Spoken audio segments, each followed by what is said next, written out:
Infinite waters. Diving deep once again. Let me set you up somewhere. Oh, this is kind of cute. But we want that soft, diffused, indirect lighting. There's this great clip of Judge Joe Brown where the case is there's like a people, like a recently married couple that's suing their wedding photographer for taking shitty photos, and Judge Joe Brown just like starts busting out like all of this camera lingo. Like he's just like, you know, like you took these outside, like at whatever like time it was. He's like, soft, diffused, indirect lighting, ideal for taking a picture. Like, it's just funny. I don't know, because I didn't expect that to... He like used to be a photographer or something. So like this is super cute with the little rays there, but I have to hold it. So anyways, good morning. I am doing great. The world is doing great, and everyone is doing great. And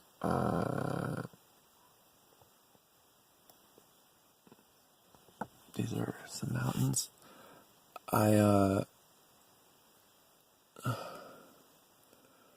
So I kind of made a decision with myself like a couple years ago that I was gonna seek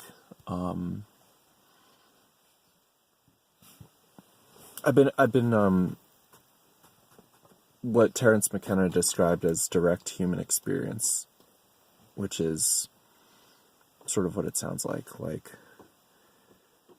that time, like in the moment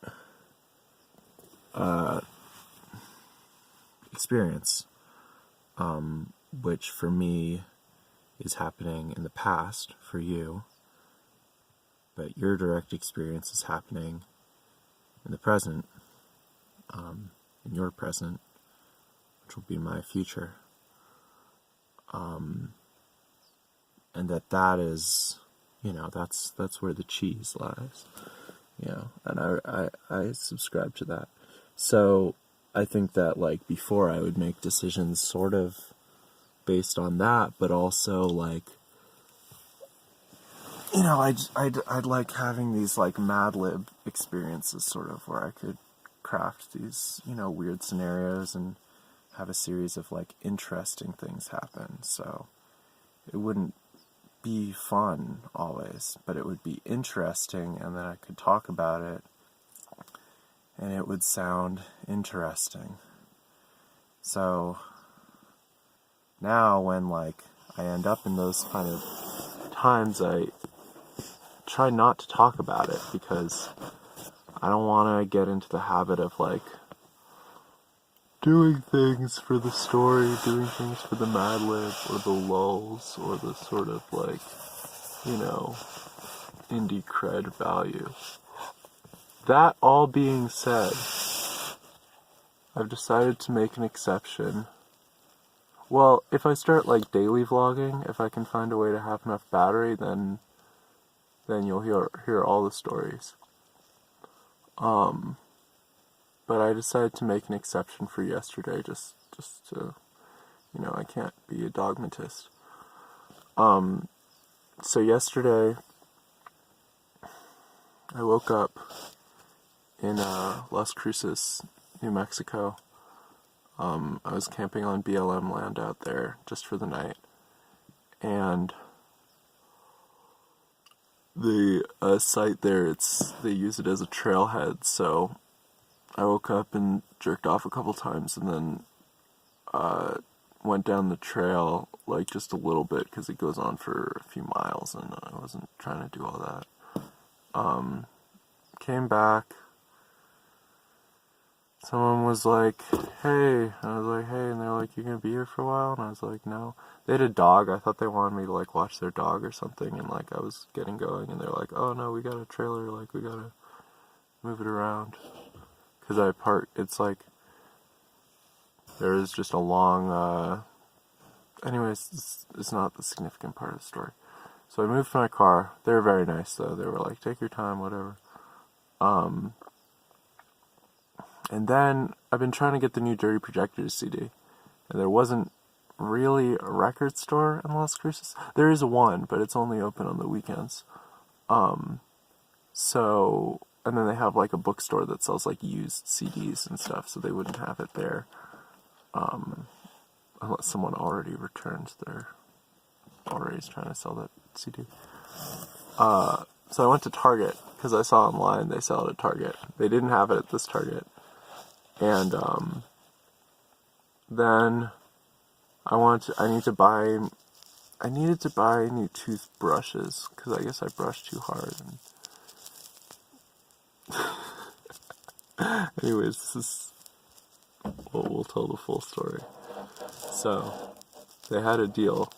They had a deal on Oral-B, and they had a deal on Crest, and both were buy two, get one free. Or buy two Oral-B products and get one of equal or lesser value free. So I'm there like debating, what I get. And I ended up with two Oral-B products and one Crest product. So I didn't get the deal. And I could have gone back and switched it, but at that point I was just like, fuck it. But I really shouldn't have been, because I could have saved like $5 or something. So that was dumb on my part. And then I wanted to find a Chick-fil-A, because, like, whenever I want to eat Chick-fil-A, it's always on a Sunday when they're not open. And it's like, I can't afford Chick-fil-A, but, like, whatever, fuck it. So, I'm like, trying to find a Chick-fil-A. And there was one that was right there, and I missed it. And so then I'm just driving, I got back on I-10, and it was just, like, driving west. And I drove through, like, almost all of New Mexico. I stopped in, I don't even remember. Some town off the highway. Oh, I saw, that was yesterday too. Anyways, I stopped on some smaller, but kind of decently sized town off the side of the highway, and there was a Chinese restaurant. And then I went inside, but it smelled bad and the food didn't look very good. So then I got back on the road. I was like raving about Terlingua when I was there, but then I realized like Terlingua is sort of like the Disney World of ghost towns. Like, it seems so cool to me. It still does, but like I've been passing these other ghost towns that are like, because Terlingua is 58 population, but I've been passing these ghost towns where it seemed like it was maybe like 20, or like, I don't know, there's this one off of I-10 that, I'm blanking on the name, something with an S, but it was really like, these people are, yeah, it was super cool, and the whole place was just like gated off.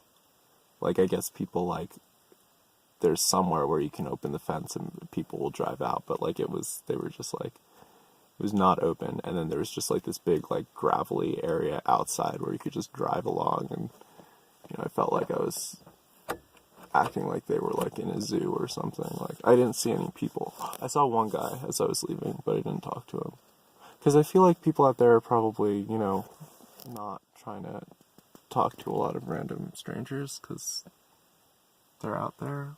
I don't know.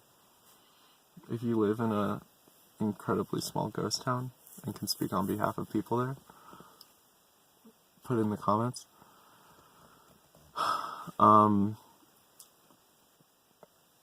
So I ended up just pulling over to a rest stop just as I crossed the border into Arizona and made a sandwich. All my bread is fucking falling apart, so I've been needing to make these triple-decker sandwiches, but it's alright.